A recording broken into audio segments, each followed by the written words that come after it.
মানুষ এই কথা বলে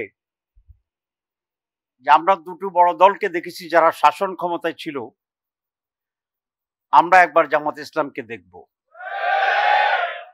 এটা বলে না বলে না? বলে। মানুষ এই কথা বলে যে দুটি দলেই এই পিঠ ওই পিঠ। আমি কি কার পিঠ এটা বলছি? কে কোন পিঠিটা কি বলছি আমি? সুতরাং মানুষের ভিতরে এক ধরনের ব্যতিক্রম ধর্মী সচেতনতা এবং সেন্টিমেন্ট তৈরি আছে বাংলাদেশে।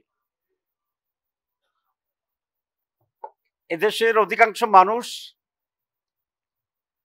একটি দুর্নীতিমুক্ত বাংলাদেশ চায়, চাঁদাবাজ মুক্ত বাংলাদেশ চায়, সন্ত্রাস মুক্ত বাংলাদেশ চায়।